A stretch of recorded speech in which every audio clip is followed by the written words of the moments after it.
Hello, I'm Dr. Khokhar. I'm a cardiologist and I've been looking after Mr. Watson for almost 8 years now.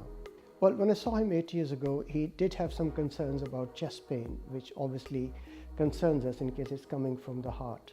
So in those days, I used a new technique, which was at that stage a very new technique, of looking at the heart vessels and pipes, or coronary arteries as we call them, through a new CT scanner. This is now called and well known as a CT-based coronary angiography. What I found at that stage was that he did have evidence of early plaque deposition in his coronary arteries. And this is like, in a layman's term, like furring up in the pipes of the heart. Things were not severe enough to require any stent or bypass. So we discussed and we elected to just carry on with medical therapy.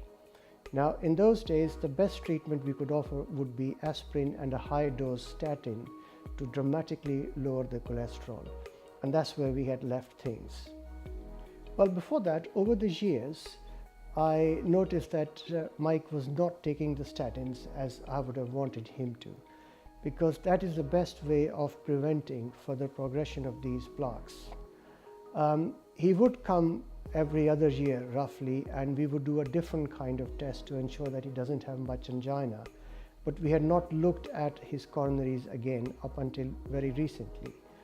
He did have some chest pain that concerned him, and we discussed the various options in the various tests. And we felt that since he had not taken his statins on a regular basis, it is worth re-looking at the pipes and his coronaries to see if things had changed. So what we did was we repeated the same test, the CT-based coronary angiography, with a newer model of scanner. And to my utter surprise, I found no difference between the two studies. I would have expected things to progress. Theoretically, we know that if you don't treat these lesions, they progress by about 20% per annum. But in case of Mike, the lesions are virtually very similar to what I had first seen 8 years ago. And that comes to me as a great surprise.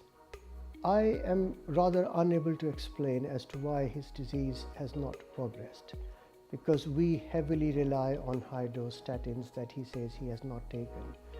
I have many patients who have had some regular exercise that does not always prevent the progression of these atheromas. I suspect there is some other mechanism here which has helped him to keep his plaques where they are. Mr. Watson tells me that he's been using PMF. I personally don't have any direct experience of it, but if he has used it on a regular basis, that could potentially be one of the reasons why these things have not progressed, though it comes as a surprise to me.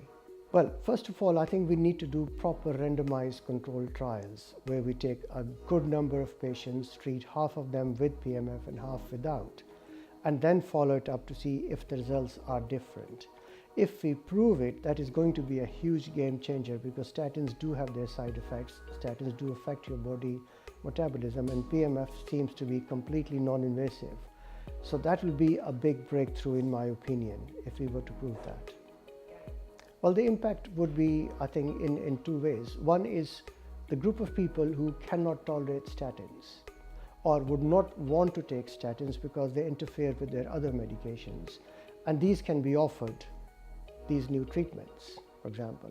And the second is, if the technique is fully established and becomes cost effective, then there are many patients who would prefer to use this technique rather than any kind of pharmacological therapy. For those people who cannot take statins, it will still be a very useful modality to have. But if it's more effective than statins, then everyone should be using this rather than the statins. So it depends what we find as we move forward in the future.